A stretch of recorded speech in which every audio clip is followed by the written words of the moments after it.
Mercedes-Benz has given the 2023 GLC Class SUV a similar makeover, after the release of the revamped C-Class sedan.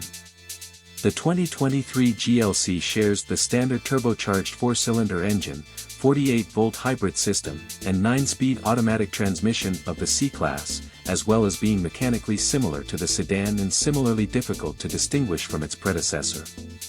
A plug-in hybrid model will be added to the lineup later.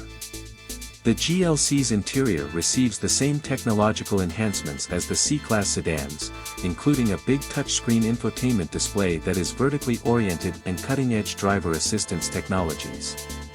The new GLC and the old GLC have small aesthetic variations as a result of the style update, but the larger wheelbase and slight increase in total length are reported to slightly increase cargo and passenger space.